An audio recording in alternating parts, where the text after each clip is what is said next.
My name is Jamie Linwood. I'm 34 years old, and tonight, I might lose everything I've worked to protect. I'm standing in the marbled restroom of a luxury hotel in downtown Boston, gripping the sink so tightly my knuckles ache. Outside that door is my brother's engagement dinner, a glittering affair filled with wine, applause, and people who've spent years believing I was just drifting.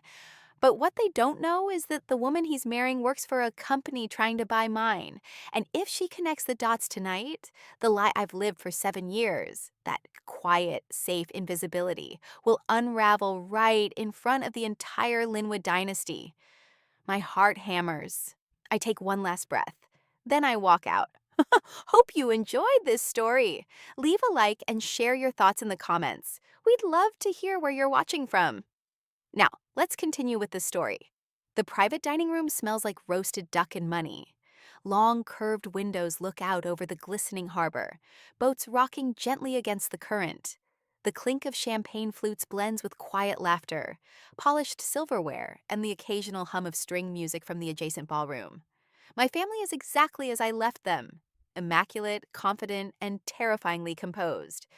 Jamie, there you are, my brother Daniel says, rising from the head of the table. He's glowing, professionally handsome in a navy suit with his white coat somewhere backstage like a magician's cape. Glad you made it. I nod, swallowing back the lump in my throat. Wouldn't miss it. This is Sophie, he says, gesturing to the woman beside him. My fiancée. She rises smoothly.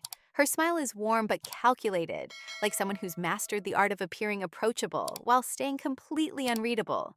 She's everything my mother ever hoped I'd grow up to be: poised, articulate, visibly successful. It's so nice to meet you, Jamie, she says, extending a perfectly manicured hand. I shake it, my face calm. She has no idea. Not yet. I settle into a seat toward the end of the table, sandwiched between my Aunt Colleen, who once told me to try secretarial school, and one of Daniel's med school friends who immediately asks, "So, what are you up to these days?" I smile politely. Still in tech. Oh, cool, he says, clearly losing interest. Like apps and stuff? Something like that, I say. Let him imagine I'm coding chatbots in a coffee shop or resetting office passwords. It's safer this way. Dinner unfolds in scripted perfection. My father stands to give a toast, praising Daniel's recent research publication in the New England Journal of Medicine. My mother dabs at her eyes, speaking tenderly about the time he stitched up a neighbor's dog at age 10. People laugh, people clap. Not a single word is said about me. I sip my wine and let it roll across my tongue, letting the bitterness settle behind my teeth. The silence about my life isn't new. It's just louder in a room full of clinking forks. Between the entree and dessert, I glance down at my phone. A blinking notification from an unread email still sitting in my inbox. Subject: MedSync Partnership Opportunity. Attention: Jamie Linwood Sender. Sophie Hart, Director of Strategic Strategy, Horizon Health Systems. My chest tightens. I should have deleted it. I should have never opened it. But I didn't. And now I'm sitting 15 feet from the sender, pretending we're strangers. Because she doesn't know. Because I've gone out of my way to make sure no one does. Sophie's voice floats across the table. I was telling Daniel earlier how competitive the health tech market's gotten. So many startups out west really pushing the envelope. Oh, my dad chimes in, ever the alpha. Like what? There's one I've been obsessed with lately, Sophie says, cutting into her salmon. They built a communication platform that reduces ER intake time by almost 40%. It's called MedSync. My hand freezes mid-sip. Aunt Colleen nudges me. Didn't you say you worked in healthcare apps or something? Sort of, I say, barely above a whisper. Sophie continues. It's a brilliant platform. Bare-bones branding, no press photos, total stealth mode. But everyone in hospital operations is watching them. We've been trying to initiate talks. A cold sweat breaks across my back. And then it happens. She sets down her fork slowly and looks at me. Really looks. Her brow creases like she's trying to place a face in a photo that won't come into focus. Wait, she says aloud, head tilted. Jamie Linwood? The room quiets. Daniel frowns. Yeah, that's my sister. Sophie's eyes widen. She leans back, staring at me like I've just walked out of her computer screen. Are you? Her voice catches. You're Jamie Linwood, the founder of MedSync? A hush falls over the room like a dropped curtain. My father's fork stops midair. My mother's smile flickers. Daniel laughs awkwardly. No, Jamie's in tech, but not like that. She's been freelancing, right? Sophie's gaze never leaves mine. No, she says, her voice slow and sure. Your sister is the co-founder and CEO of the most advanced hospital communication platform in the country. We've been in acquisition talks with her company for 6 weeks. Dead silence. Every eye turns to me. My mouth is dry. My heart's a jackhammer. I set down my wine glass with steady hands. Yes, I say, voice even. That's me. The next few seconds stretch like pulled sugar, brittle, beautiful, and ready to snap. My mother's hand drifts to her pearl necklace like it might steady her. My father blinks as if reloading reality. Daniel stares, his mouth slightly open, as though he's looking at someone he's never seen before. I don't move. I don't explain. I don't apologize. Let the silence do what it needs to. What happens next changes everything. But that's for another night. Because right now, in this glittering room of polished people and perfectly folded napkins, I'm finally visible. And no one knows what to do with me. Not even me. The room didn't recover. Not really. Sure, people resumed eating, forks clinking half-heartedly, murmured attempts at casual conversation fluttering like weak signals on a dying radio. But no one looked at me the same way after that. The rest of the night passed in fragments. Someone asked about funding rounds. Another guest asked me if I had stock tips. My Aunt Colleen, who once advised I apply for a receptionist job at a dental clinic, suddenly wanted to know if I'd ever thought about writing a book. Even my mother, usually so composed, dropped her wine glass and had to dab at her lap with a linen napkin. I played along, smiled, answered with grace. Let them process me like I was a sudden variable in their otherwise predictable algorithm of success. I didn't resent their shock. In some twisted way, I understood it. When people build a narrative around who you are, it takes a seismic shift to force them to rewrite the script. Tonight was that earthquake. I just wasn't sure what would be left standing after the dust settled. Daniel didn't speak to me again. He sat stiffly through dessert, hands folded, mouth pressed in a tight line. He laughed when Sophie cracked a joke with his boss, but didn't once look in my direction. When the check came, he handed over his card wordlessly and stood before anyone else. I caught the way his jaw clenched when Sophie touched his shoulder as they walked out ahead of me. I didn't follow. Not right away. Instead, I stepped out onto the terrace, where the night air was sharp and clean, salt brushed from the harbor. The city glittered behind me, towers of glass and steel trying to outshine each other. I leaned on the rail, staring into the dark, thinking about all the years I'd spent building something in secret, only to have it detonated in 10 seconds by one perfectly timed question. Are you Jamie Linwood, the founder of MedSync? The answer had always been yes, I just never expected to say it out loud in a room full of people who thought I'd failed. That night I didn't sleep. I lay on top of the hotel bedspread, fully dressed, staring at the ceiling as memories flickered across the dark like old film reels. I was 10 when I first realized my family spoke to me differently. Not unkindly, just strategically. They coached me like a project. My mother praised my independence, but always with a caveat. Just make sure you're not too scattered. My father admired my curiosity, so long as I channeled it into structured, measurable achievements. And Daniel? He never mocked me outright, but he didn't ask questions either. He assumed I'd find my way back to the main road eventually, like a hiker straying off trail. By 13, I was teaching myself to code after school in the basement, using an old desktop computer salvaged from a neighbor's garage sale. While Daniel was busy winning debate tournaments and planning out his residency path like a chess game, I was debugging broken lines of Python under flickering basement lights, feeling more alive than I ever had in any classroom. When I brought home my first prototype, a triage interface that reduced ER intake time by over 30%, I printed out the source code and left it on the kitchen counter, under my dad's Wall Street Journal. He never mentioned it. When I finally asked if he'd seen it, he blinked and said, I skimmed it. Seemed niche. It wasn't niche. It was revolutionary. But in our house, anything that didn't fit neatly into the family spreadsheet of approved success paths was dismissed as a hobby. So, I stopped trying to explain. I packed my dreams and my pride into a suitcase and left for Seattle the moment I turned 18.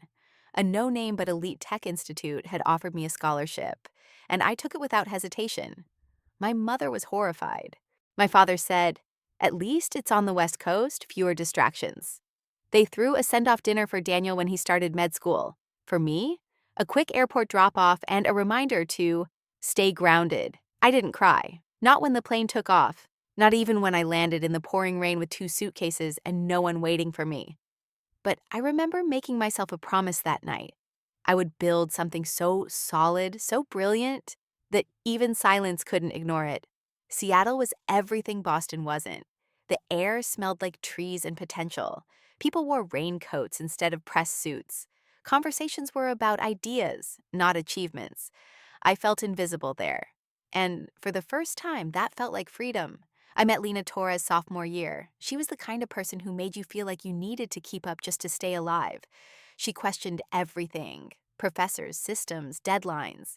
We bonded over insomnia and rebellion. She was fierce, with eyes that looked like they'd already lived a dozen lives, and hands that never stopped sketching blueprints on napkins and old receipts. She told me her uncle had died after a prescription error. I told her my grandmother had been misdiagnosed 3 times in 1 year. We both agreed the healthcare system was broken, not just inefficient, but dangerous. So we did what people like us do. We built. In the garage behind her cousin's house, with extension cords snaking through the cracked window, we started building the first version of MedSync. It was ugly, bare bones, but it worked. We pitched it at a regional contest and won just enough prize money to register an LLC and buy slightly better routers. We bartered tech work for rent. We ate dollar store ramen and split 1 laptop for 6 months. And slowly, the thing grew. We brought in Elias, a dropout from Caltech with a mind like wildfire and the energy of 3 people. We secured small contracts, then mid-sized networks. By the time we passed our first 100,000 users, I was still telling my parents I was doing some freelance consulting.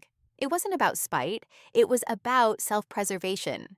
Some things are too sacred to hand over to people who won't understand them. Some truths are better protected than exposed.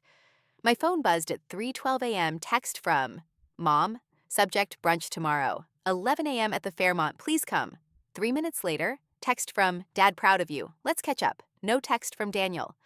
I stared at the screen, thumb hovering over the keyboard, unsure what to feel. This was the first time either of them had acknowledged me, without me having to contort myself into a version they could tolerate. And yet, it felt transactional, like they were rushing to get ahead of the narrative now that I'd become relevant. I didn't respond. Not yet. Instead, I got up and walked barefoot to the window. Boston was still asleep, but the lights from the harbor blinked like restless eyes.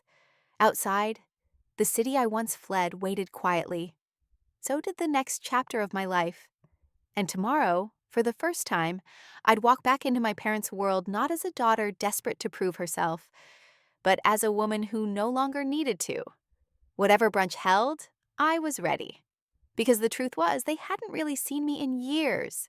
But now that they had, they were going to have to figure out how to live with it.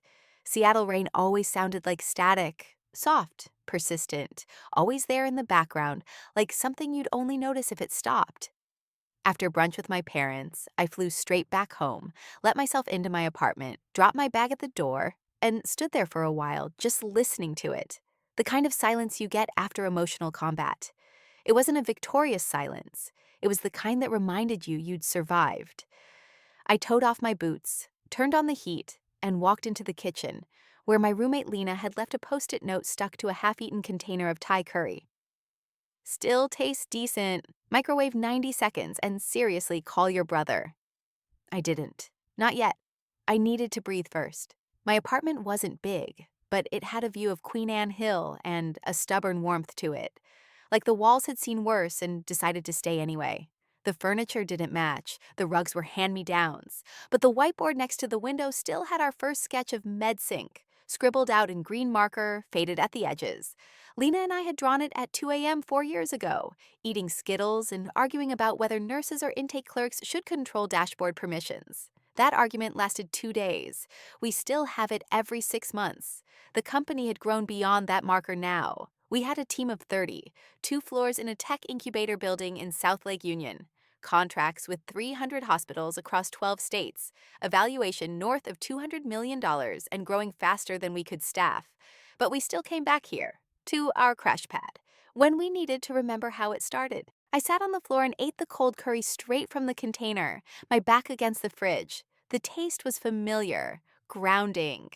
My head was still echoing with my mother's voice from brunch earlier. We didn't know how to support you. Translation: we couldn't recognize your version of success, so we ignored it. I'd replied as calmly as I could. That's not support. That's editing me out of the family story. My father had said he was proud. My mother had said she wanted to understand. I believed parts of both. Not all, not yet. The truth was, I didn't fly home to be forgiven. I flew home to reclaim my place, not as their daughter, but as myself. And now that I had, the question was, what next? Lena got back a little after midnight, soaked and furious. They canceled the pitch call with the Chicago board again. That's the third time. I swear, if Horizon's still stalling, I'm walking. I raised an eyebrow. You're going to walk? Away from a multi-million-dollar acquisition offer? She flopped onto the couch, kicked off her wet boots, and grabbed the last of the curry. You're the one who always said we shouldn't sell to people who treat us like an accessory. Agreed, I said, sipping tea.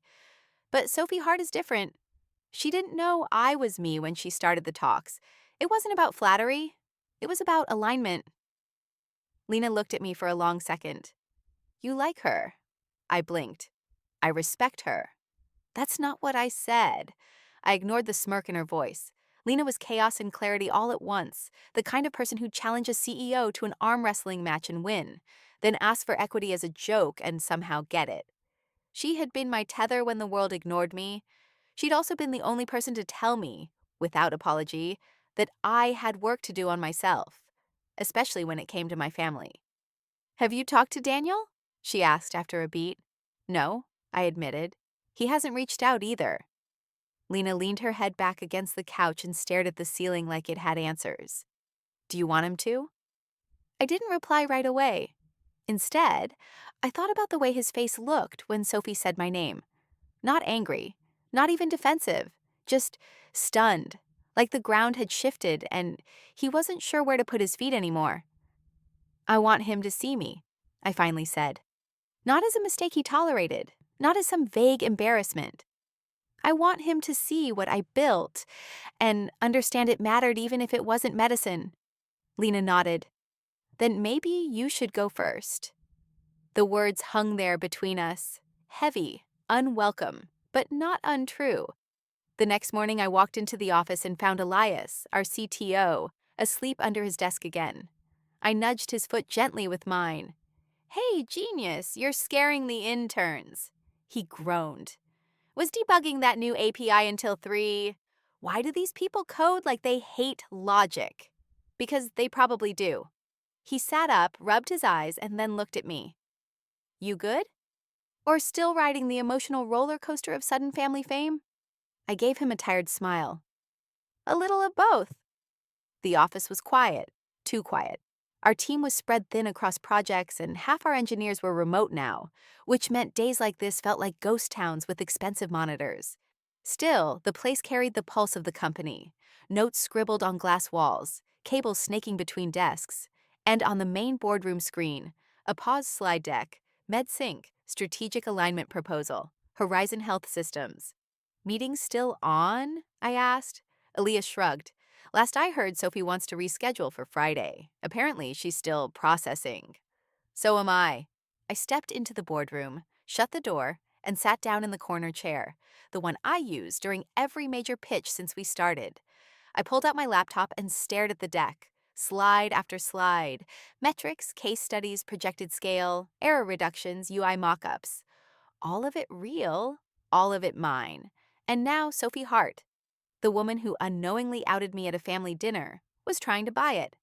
I wasn't sure what unsettled me more, that she could hold the future of MedSync in her hands, or that, for the first time in a long time, I didn't feel like running from that.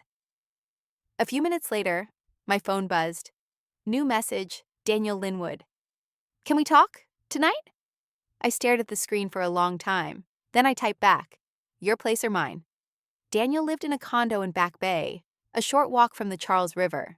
The kind of place with exposed brick and carefully distressed furniture that looked like it belonged in a magazine spread called Success at 35. I hadn't been there in years, not because I wasn't welcome, but because I never really belonged. Every piece of his space reflected someone who had walked the straight path and collected all the right tokens along the way. Framed diplomas, shelves lined with medical journals, a print of Da Vinci's Vitruvian Man above the fireplace. When he opened the door, he looked like he hadn't slept in 2 days. Hey, he said. Just that. No smile, no awkward hug, just the one syllable stretched thin with meaning. I stepped inside. The smell of bergamot and cedar greeted me, his usual cologne still lingering in the air like old pride. He gestured toward the kitchen. I made tea, he offered. Didn't think you'd want anything stronger. I nodded and followed. The table was set, mismatched mugs and a box of lemon tea bags between them. I took a seat while he poured the water, both of us moving with the exaggerated care of people trying not to break something invisible between them. For a moment, the silence said everything. Then he finally looked at me. So, you're the CEO of MedSync. It wasn't a question, it was a reckoning. I met his eyes. Yeah. He exhaled sharply and sat down across from me. You could have told me. You could have asked, I said quietly. He blinked, caught off guard. I always assumed, exactly. I cut in. You assumed. You filled in the blanks with whatever made the most sense to you. Something small, something safe, something that didn't threaten the way you saw me. He looked down at his tea like it might offer a defense. It's not that I didn't care. But you didn't look, I said. None of you did. He winced and for once didn't argue. That surprised me more than anything. Why? He asked after a moment. Why keep it a secret? I traced my finger along the rim of the mug. Because I was tired of being treated like a fluke, or worse, like a disappointment. Every time I tried to share something, it was met with polite disinterest or rerouted into a lecture on realistic goals. So I stopped trying. I built it in silence because I needed it to exist on my terms, not through your approval. Daniel was quiet for a long time. Then he leaned back, running a hand through his hair. Jesus, I really didn't see you. No, I said, not unkindly. You saw the version of me that made your life more comfortable? The harmless little sister playing with wires and code while you cured diseases and impressed mom and dad. He shook his head slowly. It's not that simple. I know, I said, but it also kind of is. He laughed under his breath, a short, bitter sound. Do you know what it felt like? That night, sitting at that table watching Sophie, my fiancée, recognize something in you I never even tried to see? I nodded. Probably a lot like how I felt at every dinner for the last 20 years. That shut him up, but the silence didn't hurt this time. It just made space. After a minute, he spoke again, softer now. So what happens next? With the company? With Horizon? I shrugged. Depends. Sophie's sharp. She wants MedSync for the right reasons. But I'm not going to sell if it means compromising what we built. He studied me, something unreadable in his eyes. You know she really respects you, right? She respected the product, I said. Then she connected it to me. That part was accidental. Still, he said, she could have kept quiet. Instead, she told a room full of people exactly who you are. I think that matters. I considered that. Maybe. We sat there in silence again, not because we had nothing to say, but because some truths had finally landed, and we both needed a minute to feel their weight. He broke the quiet with a sigh. I'm sorry, he said. For all of it. For being blind, for being dismissive, for thinking you were lost when you were just on your own path. I didn't expect that. The apology, the clarity, the rawness in his voice. I swallowed hard. "Thank you," I said. "That means more than you know." He got up to grab another tea bag, but paused in the doorway. "So what now? We pretend we're suddenly close?" I smirked. "God, no. But maybe we stop pretending we're strangers." He grinned. "Fair enough." As I left his apartment an hour later, the air outside had shifted, softer somehow. The city buzzed in the distance, headlights slicing through damp streets, but for the first time in years, I didn't feel like I was walking away from something. I felt like I was walking toward it. A bridge, maybe. Not finished, but no longer impossible.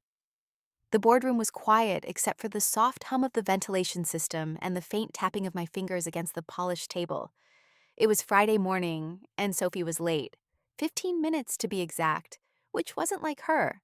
She was the type who arrived early and made it look effortless, always perfectly put together, always 2 steps ahead of the conversation. The delay didn't bother me, not exactly, but it did twist a knot of curiosity in my stomach.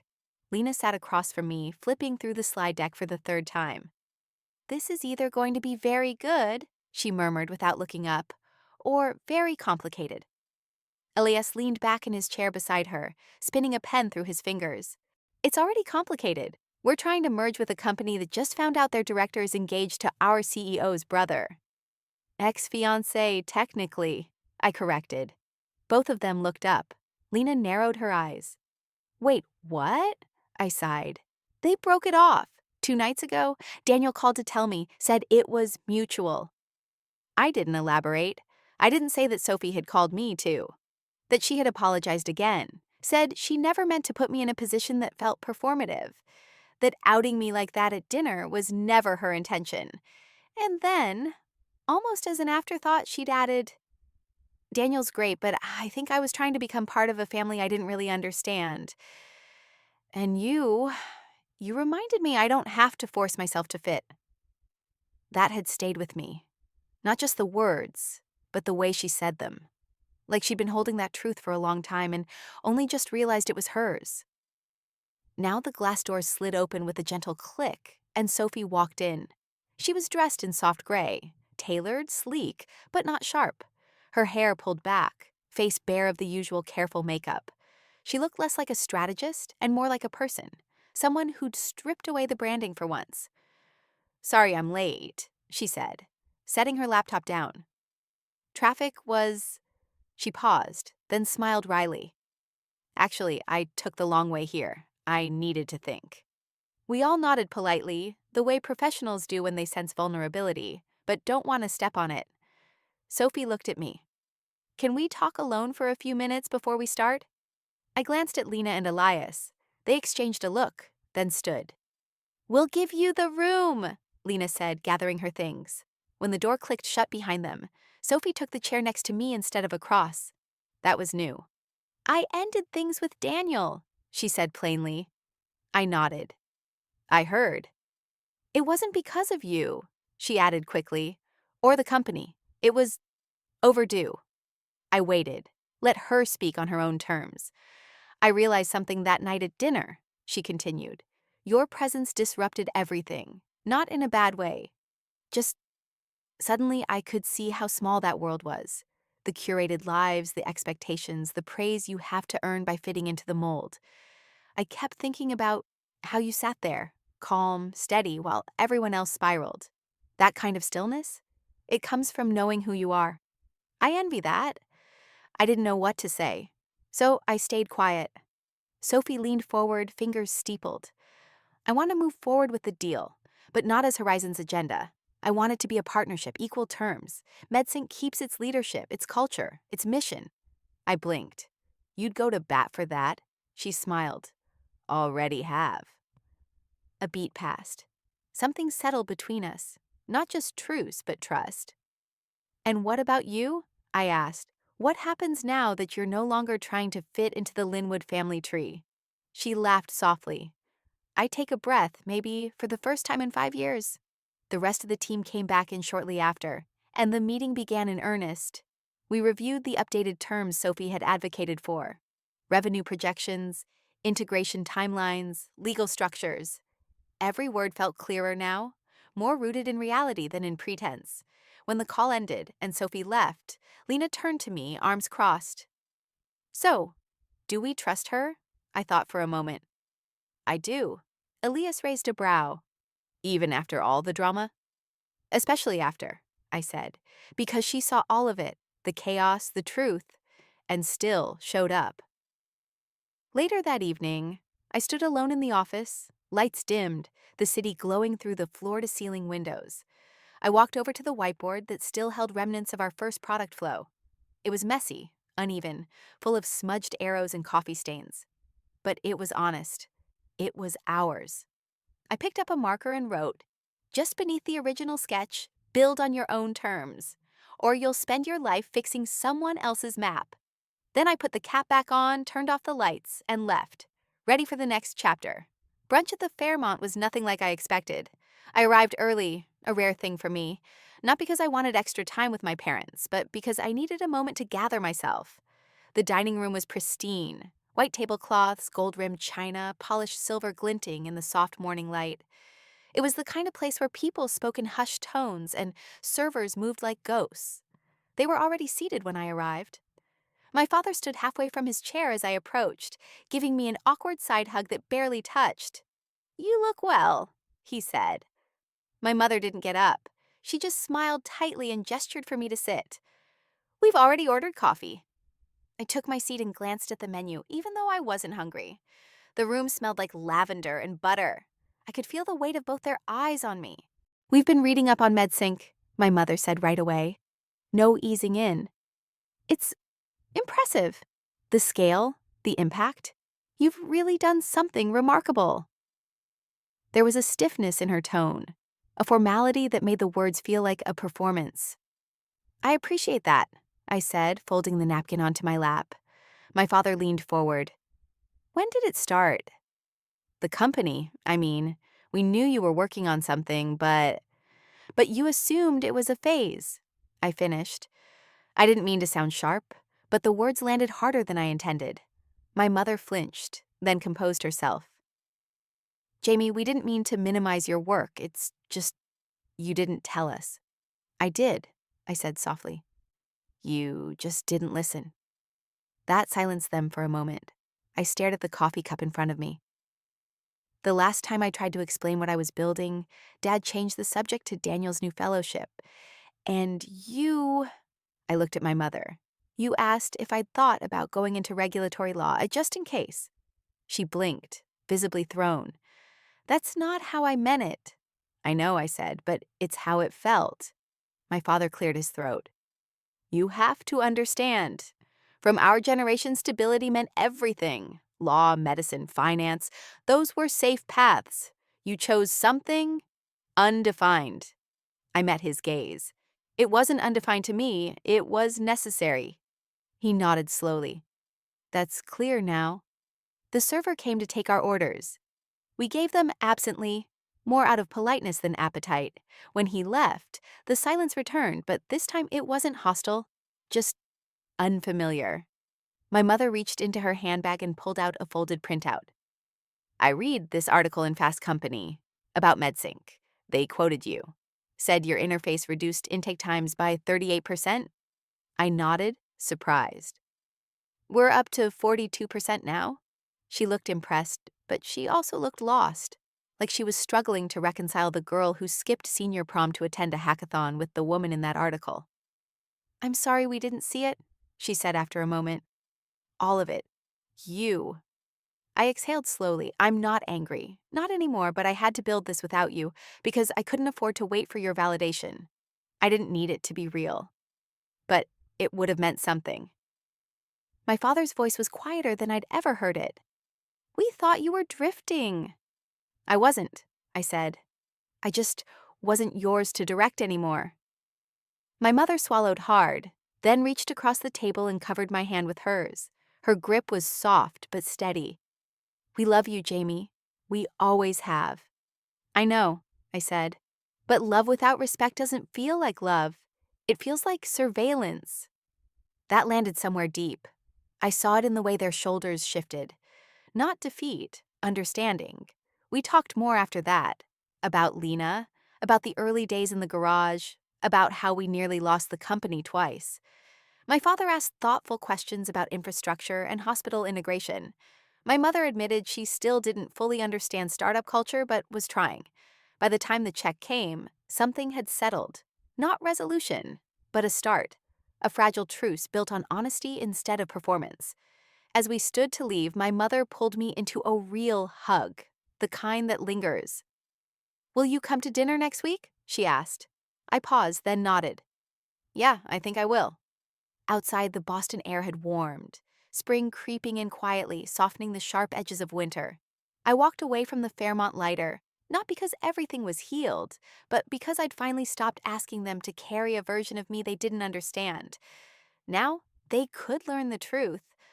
Or not. Either way, I was done hiding. The community center was a low-slung brick building tucked between a faded grocery store and a laundromat in South Seattle. The sign out front was chipped, the parking lot full of potholes, but inside, the energy was sharp and electric in the way only rooms full of possibility can be. I stepped through the doors with a laptop bag slung over my shoulder, greeted by the scent of old coffee, printer ink, and whiteboard markers. It wasn't glamorous, but it felt familiar, like the garages and basements where MedSync had been born. I had agreed to mentor for a local STEM program for underrepresented high school girls. It wasn't a press opportunity, no social media, no panel with my name on a poster, just one room, a dozen teenage girls, and the kind of raw curiosity that couldn't be faked. I scanned the room as they filed in, backpacks heavy with stickers, sneakers scuffed, faces equal parts guarded and excited. They reminded me of younger versions of myself and Lena, too smart for their environments, too bold to stay quiet, and not yet sure what to do with either of those things.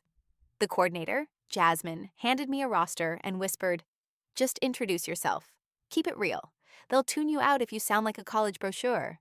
I smiled. That wouldn't be a problem. I waited until everyone was seated, then stepped to the front. "Hey," I began. "I'm Jamie Linwood. I'm the co-founder and CEO of a health tech company called MedSync.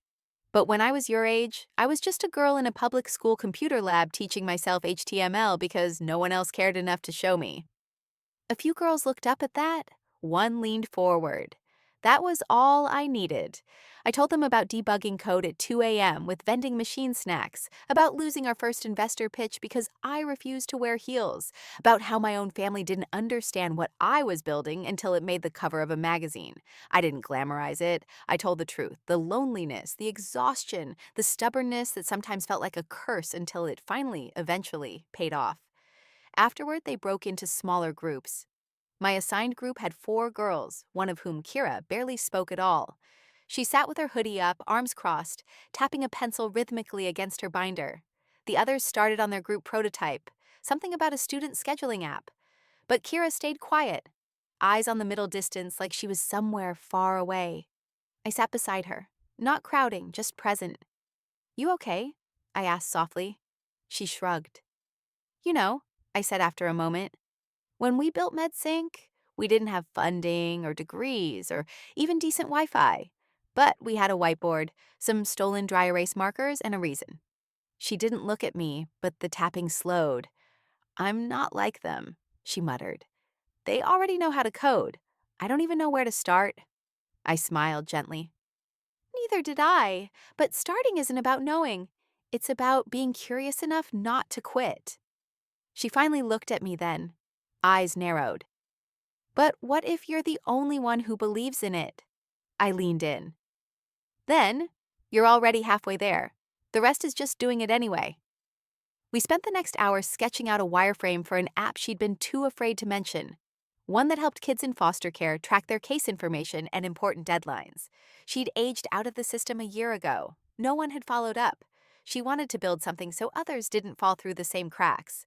I didn't give her instructions, I gave her a keyboard, and she ran with it. By the end of the session, Kira had written her first lines of JavaScript. Nothing revolutionary, but they were hers. She stayed late, asked questions, scribbled notes on the back of her binder like the ideas were coming faster than she could catch them. Walking back to my car in the rain, I thought about how far I'd come. Not just in dollars or titles, but in moments like this. There was a time when I would have killed for someone to say, "I see you. I believe in what you're building." Now I got to be that voice for someone else. That night, Lena came home to find me sitting at the kitchen table, surrounded by scribbled notes and Kira's wireframe mock-ups. "You look like you're about to start a whole new company," she joked, setting down her bag.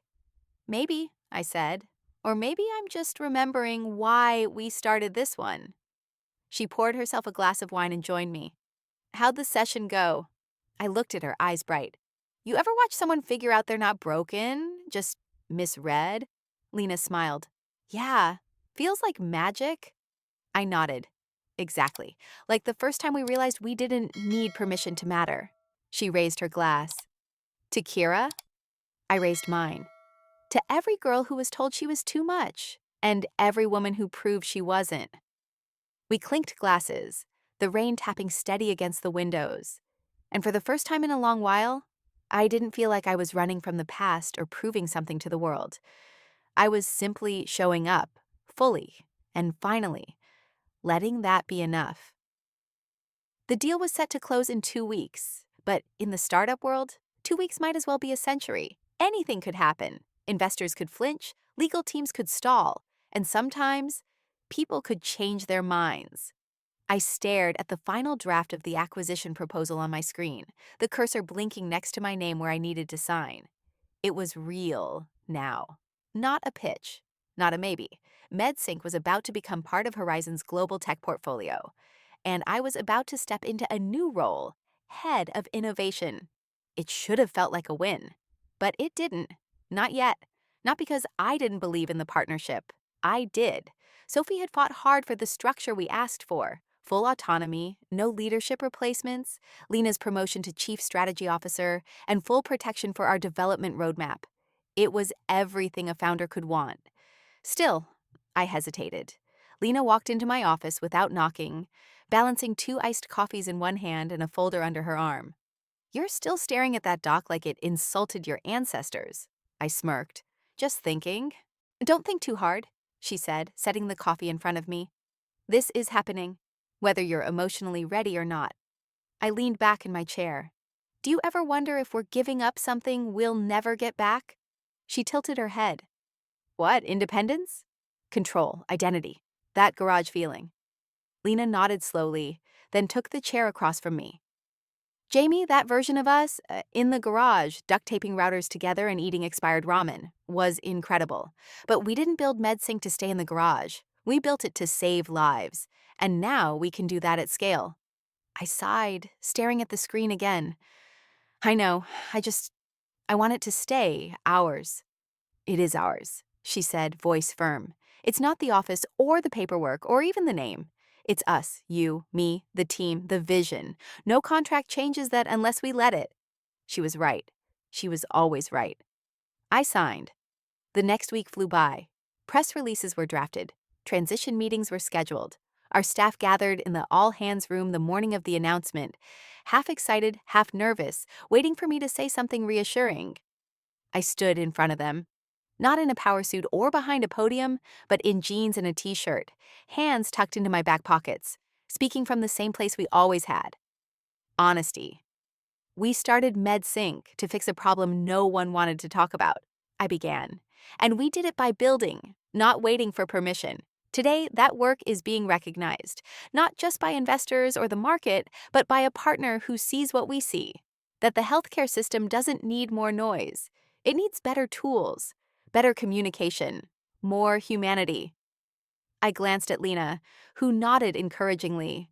"This deal isn't the end of our story. It's just a new chapter, one where our reach gets bigger, but our values stay the same." And for those of you wondering if we're still the same team, the answer is yes. You're looking at her. Laughter, relief, applause. And just like that, it felt real.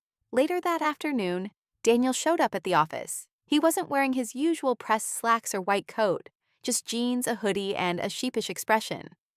"Nice speech," he said, standing awkwardly in the doorway of my office.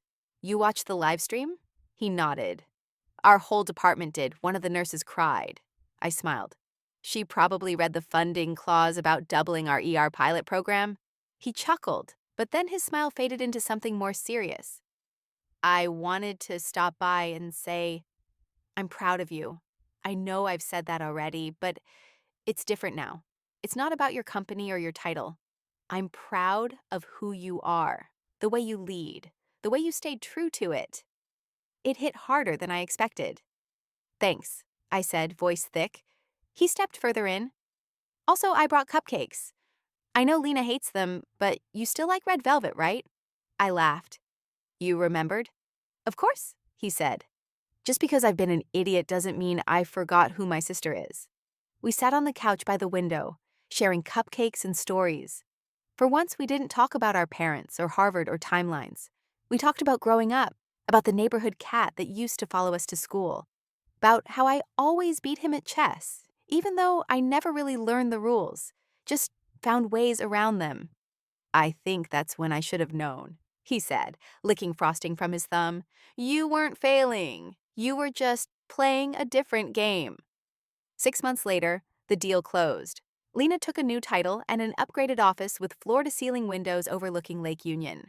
I moved into Horizon's innovation wing, not to disappear inside a bureaucracy, but to disrupt it from within. Our platform expanded into trauma units. Our intake model was piloted in Canada. We launched a multilingual version in underfunded rural clinics. Everywhere we went, the mission stayed the same: clarity, connection, care. And me? I stayed visible, not for recognition, not for applause, but because somewhere, a girl like Kira was watching, and she deserved to know what was possible. 6 months into the Horizon deal, everything had changed, except the things that mattered most. Our office now occupied a full floor in Horizon's innovation hub in Seattle, with state-of-the-art everything. Smart glass walls, ambient lighting, ergonomic furniture that probably cost more than my first car. But the whiteboard from our old apartment, I'd had it moved into my new office, smudged marker and all. It sat behind my desk like a flag planted on our own little moon. A reminder. Lena had transformed her corner of the floor into a strategic war room. Post-its, models, timelines. She didn't change. Not really. She still wore hoodies to meetings and cursed at bugs in the code like they'd insulted her personally. But her voice carried more weight now. Our engineers called her the engine. Horizon called her irreplaceable. I just called her family. As for me, my title was Head of Innovation. It sounded like a vanity label at first, but I quickly realized how much weight it carried. I wasn't there to invent on command. I was there to protect space for the dreamers, the misfits, the problem solvers who thought too sideways for corporate approval. Horizon gave me a team of 12. I trained them to ask better questions before chasing answers. But my favorite work didn't happen in boardrooms or budget meetings. It happened on Saturdays, in the back room of the same community center where I met Kira. The mentorship program had grown. What started as a 2-hour weekly session was now a full curriculum. We taught Python, UX design, financial modeling, and most importantly, how to believe in your own ideas even when no one else does. That Saturday, Kira stood at the front of the room, laptop open, demoing the third prototype of her foster care tracking app. She was taller now, sharper around the edges, but her voice was steady, her confidence rooted. She walked through her codebase like she was giving a TED Talk. This feature auto-generates case update reminders for both the foster youth and the social worker, with audit logs to prevent things from slipping through cracks. The girls nodded, took notes. Afterward, she sat beside me on the bench outside, unwrapping a protein bar. I'm thinking of entering it in the citywide civic tech competition, she said. I raised my brows. Thinking, you're already 10 steps past the average submission. Go do it. She smiled, a little crooked. You think I'm ready? I turned to face her fully. Kira, you're not just ready. You're needed. She looked away, biting her lip, then said, when I first met you, I thought you were kind of a myth. Like, how could someone like me ever get to where you are? My chest tightened. I used to think that too, about other women. People who looked like they belonged in places I could barely picture. Then I built one of those places and realized I don't need to belong. I just need to keep the door open once I'm through. She nodded, serious now. So I should keep mine open too? Always? The next day, my mother sent me an article. 10 Women Reshaping Healthcare Technology. My name was second on the list. She'd highlighted the paragraph that mentioned MedSync's pilot in rural hospitals. At the bottom, she wrote, "You never needed our blueprint. You drew your own." It still surprised me, the way she tried now. Not always perfectly, but consistently. We texted more. She asked about Lena, about Kira. My father attended one of our staff Q&As and asked questions with genuine curiosity. They were adjusting. Slowly. I didn't need them to change the past. I just needed them to show up for the future. Even Daniel, in his quiet way, had started referencing MedSync during rounds. He once sent me a selfie in scrubs with the caption, "Guess whose intake nurse just bragged about using your dashboard?" I didn't need recognition. Not anymore. What I needed was to remember that conviction, the thing that got me through the silence, the doubt, the years of being misunderstood, wasn't temporary. It was a permanent part of me. Late one night, I stayed back at the office, staring at our usage dashboard. MedSync was now active in 378 hospitals, 2 countries, 5 languages. I picked up the old whiteboard marker from my desk drawer and scribbled across the glass wall beside me. "You don't need permission to matter. You just need a reason you won't abandon." I stood there for a while, watching the city lights blink like signals from other dreamers. Somewhere, someone was coding in a basement, sketching on napkins, asking the big questions. And I hoped, more than anything, that they wouldn't wait for approval. Because the world doesn't change through permission. It changes when someone dares to believe, quietly, stubbornly, relentlessly, that it should. The restaurant was small, tucked between a florist and a used bookstore on a quiet street in Capitol Hill. No valet, no polished silverware, no starched linen, just warm, light, mismatched chairs and the kind of menu handwritten in chalk that changed daily. It wasn't fancy. It was mine. I had rented out the back room for the evening, not for a press event or product launch, but for something quieter, something more meaningful. Around the table sat a mix of people who'd become the truest parts of my story. Lena, naturally, now sitting with her laptop closed for once, sipping wine and laughing at Elias, who was trying to explain how he accidentally broke the MedSync prototype API at 2 a.m. last week. My parents were there, too. My mom brought a bottle of Oregon Pinot and wore the same gold earrings she'd worn to my brother's med school graduation. My dad kept checking his phone, but not for email. He was following a Twitter thread on women-led tech startups and taking notes. Across from me sat Daniel, cradling a whiskey sour, talking with Kira about her app like he was interviewing her for a fellowship. She held her own easily. She always did. She wore a blazer over her hoodie now, a perfect contradiction. The kid who once doubted she belonged was now mentoring 2 other girls in the program. And next week, she was pitching her foster care tech platform at a national conference. I couldn't stop smiling. All of this wasn't about redemption. It wasn't about proving anything. It was about presence, about showing up after the storm and deciding to stay. Not because the past had been fixed, but because the future was being built on better ground. After dessert, someone asked for a toast. It was Lena who stood first, lifting her glass. To the girl who dragged me into a garage with a broken router and a dream. To the woman who never once asked for permission to matter. To Jamie. Everyone clinked their glasses, and for once I didn't feel the urge to deflect. I stood too, taking a breath as I looked around. "I used to think success was the end goal," I said. "Something clean, sharp, recognizable. But what I've learned is that success is messy. It's lonely, it's slow, it's getting passed over, overlooked, misread, again and again, and still choosing to build anyway.